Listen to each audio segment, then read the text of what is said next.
Hello, I'm Andy Walker with Digital Farm TV Rural News. While severe flooding this summer caused major destruction in many areas, forecasts indicate the widespread rainfall will contribute to a bumper winter crop this harvest year. The New South Wales Department of Primary Industries Grains report estimates that a 5.18 million hectare winter crop will be sown, only slightly down on last year's 5.28 million. The report said summer rain had also left major storage dams at near full capacity, and this water would underpin production of a solid irrigated winter crop this season. New South Wales Minister Katrina Hodgkinson said that while the record-breaking rainfall had been devastating for some summer crops, the state is set for a big winter crop this year.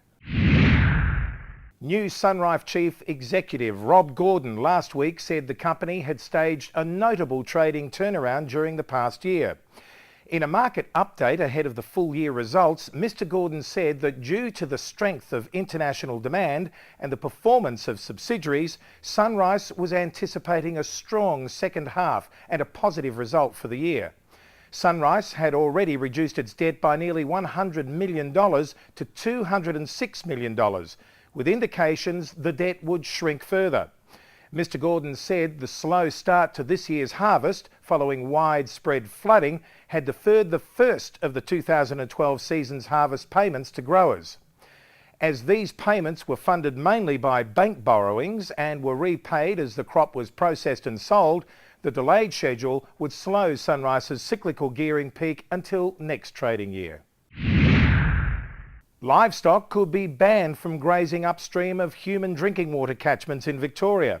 A new report into water quality has called for stock to be removed from drinking water courses. The report, commissioned by the Victorian Health Department, found risks associated with stock grazing upstream of catchments were 50 times above tolerable levels with no downstream treatment. The report called for waterways to be fenced off with a 5 to 10 metre native vegetation buffer. Weekly Times newspaper reported that Victorian Farmers Federation's Ian Lobban had reflected that if the government wished to exclude all stock from all waterways, then Victoria would need to work out if it really wanted a grazing industry.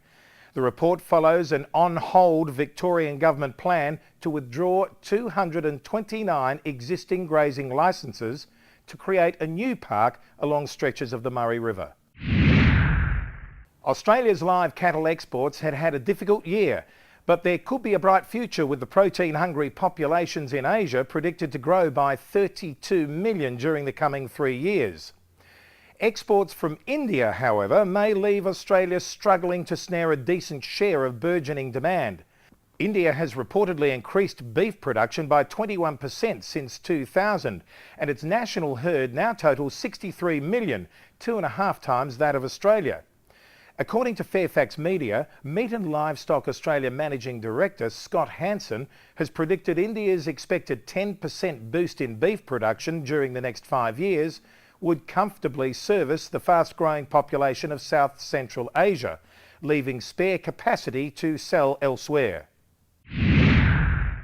The National Farmers Federation has cautioned the federal government against cutting the farm diesel fuel rebate, foreshadowing a swift and strong response from the sector. The NFF was concerned that the long-standing scheme that allowed primary producers to claim tax credits for federal fuel excise could be altered or even axed. NFF President Jock Laurie said that in just 1 year, fuel costs for Australian farmers had jumped 12%, creating a significant downside impact on farm competitiveness. Well, we finish this bulletin with big news in the world of aquaculture, with a US company announcing plans for the world's biggest lobster farm in Southeast Asia. Darden Restaurants, owner of the Red Lobster chain, plans to work with a Malaysian group to build a 10,000 hectare production facility outside Kuala Lumpur. The farm would employ 12,000 workers with plans in time to churn out 20 million kilograms of lobster a year, worth about $1 billion at current prices. Darden said it would take several years to start producing food, and it would be at least a decade before lobster sales made a big impact on the company's bottom line. The first lobsters from this new enterprise won't show up in restaurants until at least 2019.